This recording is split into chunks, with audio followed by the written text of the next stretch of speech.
नमस्कार. मी आज जर्मनीमध्ये कोलोनला आलेलो आहे आणि एक गोष्ट सांगतो की जन्मभर मध्यमवर्गीय माणूस हा लायबिलिटीज गोळा करत राहतो असं समजून की ते ॲसेट्स आहेत. ॲसेट म्हणजे अशी गोष्ट जी तुमच्या खिशात पैसे आणते आणि लायबिलिटी म्हणजे अशी गोष्ट जी तुमच्या खिशातनं पैसे काढून टाकते.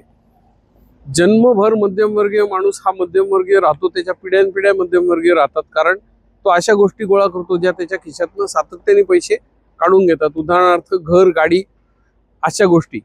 आणि श्रीमंत लोक ॲसेट गोळा करतात अशा गोष्टी ज्या त्यांच्या खिशात पैसे आणून टाकतील. उदाहरणार्थ ते स्टॉक्समध्ये इन्व्हेस्ट करतात, म्युच्युअल फंड्समध्ये इन्व्हेस्ट करतात, रिअल इस्टेटमध्ये म्हणजे रेंटल किंवा कमर्शियल रेंटल रिअल इस्टेटमध्ये इन्व्हेस्ट करतात, किंवा अशा सगळ्या गोष्टींमध्ये इन्व्हेस्ट करतात ज्यातून त्यांच्या खिशात पैसे येईल. अनेकदा मध्यमवर्गीय माणसाच्या आयुष्यात एकमेव ॲसेट असतो आणि ती म्हणजे त्याची नोकरी, जी त्याच्या खिशात पैसे टाकत असते, आणि बाकी मेजॉरिटी गोष्टी त्याच्या खिशातनं पैसे काढून घेण्याचं काम करत असतात. ह्याच्यावरती विचार करा आणि तुम्ही तुमच्या आयुष्यात काय करताय ह्याच्याकडे बघा. जर ही चूक तुम्ही करत असाल तर आत्ताच सावरा आणि ॲसेट्स घेण्याच्या मागे लागा. That is the only way towards financial freedom. For more such reels follow me आणि तुमच्या मित्रांशी हा रील शेअर करा.